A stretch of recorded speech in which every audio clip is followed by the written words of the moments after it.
In 2 Peter chapter 1 verse 3, the Apostle Peter declares that God's divine power has granted to believers all things that pertain to life and godliness through the knowledge of him who called them by glory and virtue. This verse lays bare the all-sufficiency of God in providing everything a Christian needs for spiritual vitality and holy living. It is through God's power that we are sustained, equipped, and sanctified. There is no excuse for a believer to lack the means to live a godly life when all has been provided by the one who called us. The phrase, all things that pertain to life and godliness, emphasizes that there is no aspect of Christian living outside of God's provision. Whether it concerns overcoming sin, enduring trials, or growing in faith, God has supplied what is necessary. This divine provision is accessed through the knowledge of Him. Knowledge here is not theoretical, it is relational. It is an intimate and experiential relationship with Jesus Christ that enables us to receive His power. This aligns with Jesus' declaration in John chapter 15 verse 5, "Apart from me, you can do nothing."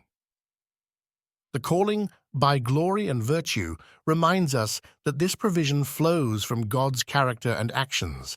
His glory reveals His majesty, and His virtue underscores His moral excellence. This calling is not of human origin, nor is it dependent on human merit. It is God Himself who initiates and empowers the believer's walk of faith. If God has provided all that we need, then there is no justification for living in spiritual mediocrity. Christians must examine their lives to see whether they are walking in the power that God has made available or whether they are relying on their own strength. A life that fails to reflect godliness betrays an ignorance of this divine provision or a refusal to embrace it fully. Hebrews chapter 12 verses 1 and 2 call believers to lay aside every weight and sin that ensnares and to run with endurance the race set before them, looking unto Jesus. This is the life of godliness Peter speaks of, a life empowered by the Spirit, freed from the chains of sin, and focused entirely on Christ.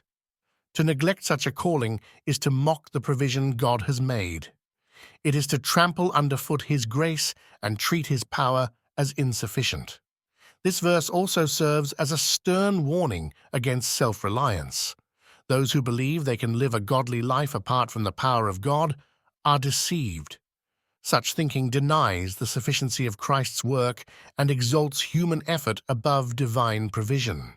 It is a dangerous path that leads to frustration and failure, for no flesh can glory in God's presence. 1 Corinthians chapter 1 verse 29. Furthermore, this passage calls the church to teach and preach the knowledge of God accurately and without compromise. Only through a deep and true understanding of who God is and what He has done can believers access the fullness of His provision. Pastors and teachers who fail to equip their congregations with this truth will be held accountable for neglecting their sacred duty. James chapter 3 verse 1. The power of God that grants life and godliness is a cause for both fear and gratitude. Fear, because it underscores the accountability every believer has to live according to the provision they have received. Gratitude, because it magnifies the grace of God in making such power available through Christ. Every Christian must take to heart the words of Philippians chapter 2 verse 12. Work out your own salvation with fear and trembling. The resources are there. The responsibility to use them lies with us. In light of this, examine yourself. Are you living a life that reflects the power and provision of God? Are you growing in holiness, putting to death the deeds of the flesh, and bearing the fruit of the Spirit? If not, repent and turn to Christ, for His divine power is sufficient. Do not treat lightly the calling of Him who called you by glory and virtue. Instead, walk worthy of that calling, leaning entirely on His strength, for it is in him and him alone that you will find all things necessary for life and godliness.